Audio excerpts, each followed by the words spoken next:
Several years ago, I started a classroom government activity which sparked a lot of student enthusiasm and was one of their favorite activities of the year.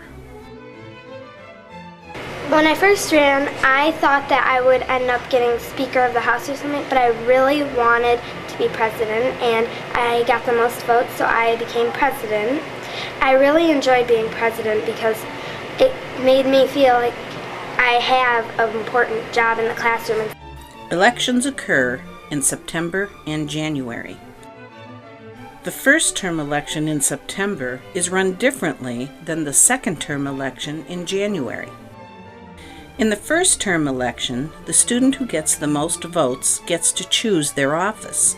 The student with the second most votes chooses their office all the way down until the fourth elected student gets the office that's left.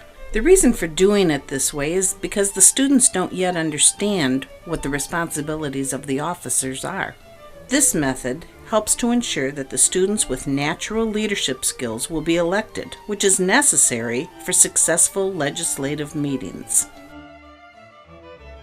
The kids don't understand the officers' responsibilities at the first election, but they will for the second term election.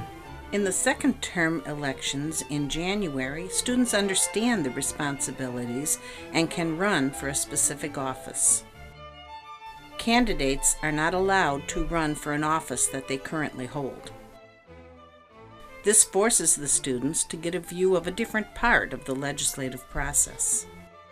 The rules for campaigning are listed on the classroom website. Their speeches must be positive. They can offer different ideas for what they would do in office, however, they may not criticize what the other person has done wrong. There is no mudslinging.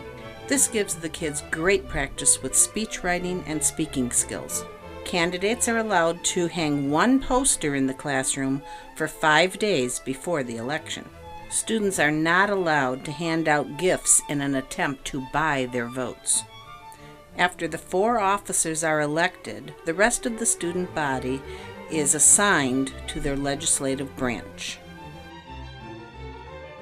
Students pull a slip of paper out of the sorting hat that tells them if they are in the House or the Senate. Students use different ballots when they vote on bills in the House or the Senate.